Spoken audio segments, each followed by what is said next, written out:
Update tayo sa sitwasyon ng BRP Dato Sanday na binangga at binomba ng tubig ng China nitong weekend. Live mula sa West Philippine Sea, may ulat on the spot si Ian Cruz. Ian, kumusta kayo dyan? Yes, Rafi, sa mga sandaling ito ay patuloy ngang naglalayag itong sinasakyan natin na BRP Dato Sanday dito sa West Philippine Sea. Particular na malapit ito sa mainland Palawan na Rafi. Kahapon lamang ay 6 na beses tayong binangga ng China Coast Guard at nung kanilang militia vessel at mahigit 30 minuto yung intense na pagbomba nila ng water cannon sa ating kinaroroonan. At Rafi, ang maganda nga ay ligtas naman ang lahat ng mga crew nitong BFAR ship, gayon din ang mga embedded media na kasama nga natin. At unang bumangga sa atin, Rafi, yung BRP o yung Coast Guard vessel na 21551 ng China na siya ring bumangga at bumutas noong nakaraang Lunes sa BRP Bagakay ng Philippine Coast Guard. 4 na beses namang bumangga sa amin ang 21555 vessel nila. Kasama rin nila sa pangaharang at pambobomba ng tubig ang China Coast Guard 3104 na siya namang bumuta sa BRP Cape Engaño noon ding nagdaang Lunes. Sa mga nagtatanong, Rafi, kung ano na nga ba ang lagay nitong BRP Dato Sanday matapos ang nasa 6 na beses sa pangbangga at mahigit 30 minuto na halos walang humpay na pambobomba ng tubig ng China, may mga nasirang navigation at communication equipment dito sa aming barko na pininteriya nila sa bubong nitong barko kaya matindi ang pang-water cannon nila. Sa provision area ay may pinsala rin ng bintana at kisame pero inayos na rin. Pero sa labas ito, Rafi, makikita ang malaking UP. Ito yung pinaka-visible sa lahat dahil nga sa malakas sa pagbangga nitong China Coast Guard 21555. Yung portion din sa logo ng BFAR sa port side ay may tama rin ito at doon sa railings bahagyaring may pinsala.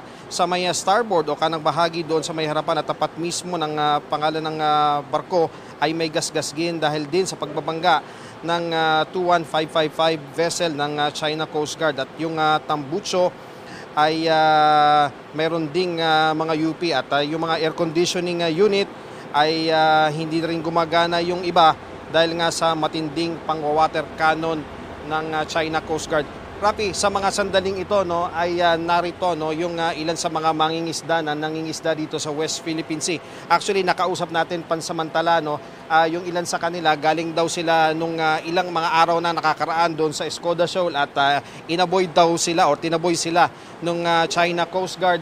Kaya naman ngayon ay binibigyan sila ng krudo ng BFAR at ipinagpapasalamat nila na sila ay nabigyan ng krudo dahil talagang hirap na hirap daw sila sa kanilang operasyon dito sa pangingisda dahil palipat-lipat sila ng lugar at yun ay nagiging dahilan para mas tumaas yung cost ng kanilang pangingisda. Kahapon, bago rin kami binangga at binomba ng China Coast Guard, yung mga mangingisda na mga taga Batangas din ay nahatiran din namin ng tulong sa pamagitan nga nitong BRP Dato Sanday. Binigyan sila ng about 2,000 liters ng diesel dahil sila, Rafi, ang kiwento rin nila sa atin, pinaalis din sila ng China Coast Guard nung gabi yun, bago kami dumating doon. Pinaalis daw sila doon sa Escoda Shoal at sinasabi raw sa kanila na teritoryo yon ng China. So Rafi, yan ang latest mula rito sa West Philippine Sea. Balik sa iyo. Iyan, napakalaki nung stark contrast, yung pagkakaiba kasi 3 weeks ago nandyan din ako pero hinayaan kaming pumunta dyan at nagpunta pa yung mismong mga mangingisda sa loob ng Escoda Shoal at doon hinatiran ng krudo. So napakalaking pagbabago ni hindi kayo pinapasok at pinapaalis na yung mga mangingisda. Anong balita? Ano yung nagbago? Bakit talagang pinipigilan na makapasok yung mga Philippine vessels sa mismong Escoda Shoal? Ian. Well, Rafi, ang isa sa mga game changer talaga dyan, nandoon sa Escoda Shoal or sa Sabina Shoal yung BRP Teresa Magbanwa ng Philippine Coast Guard. Siyempre, inaakusa ng China na semi-aground na daw yung vessel na yon at tila hindi na umaalis doon. Pero ang BFAR naman, itong BRP Dato Sanday, ang ginagawa naman talaga nila is ganito. Naghahatid sila ng tulong sa mga mangingisda. Yun nga, Rafi, even itong mga mangingisda ay nadadamay na dahil nga sa paghihigpit na ginagawa ng China Coast Guard doon. Talagang napakarami ng mga floating asset nila na nandoon, dahil nung malapit na kami doon, Rafi, nabilang namin, nasa about 6 yung China Coast Guard vessel na nakikita talaga namin, at meron pang nakabantay din na Chinese Navy, at syempre iba pa yung mga militia vessels na nung mga nakarang araw nung nasa Pag-asa Island kami, ang bilang doon sa mga militia vessels ay mga nasa 24.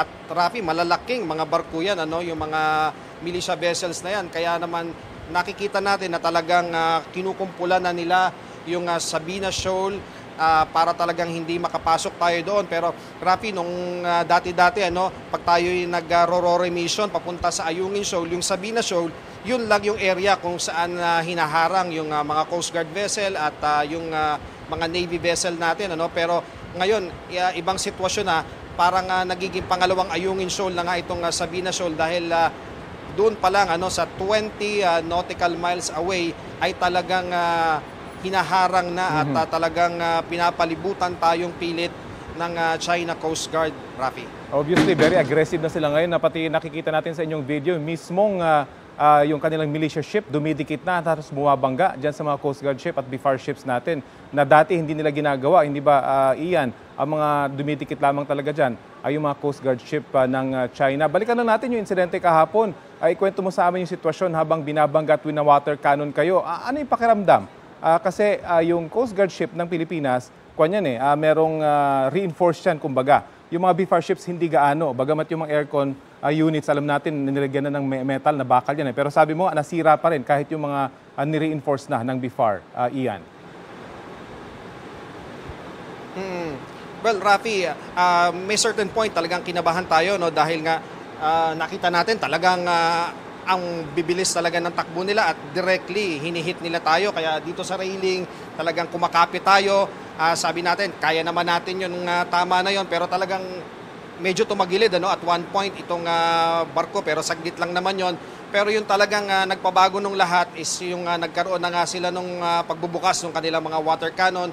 Nung una, isang barko lamang yung nagbubukas, pero sumunod, halos 5 na silang nakabukas yung water cannon at sunod-sunod na yung ginagawa nila. Kaya pumapasok kami, lumalabas, hanggang sa eventually nasa loob na lamang kaming lahat dahil nga halos sabay-sabay na sila na nagwa-water cannon sa amin. At the same time, bumabangga pa yung 21555. Yung talaga, Rafi, yung napakaraming bangga na ginawa dito sa amin. Mga about 4 yung nabilang ko. Yung 21551 na siya rin bumangga sa BRP Bagakay ng Coast Guard.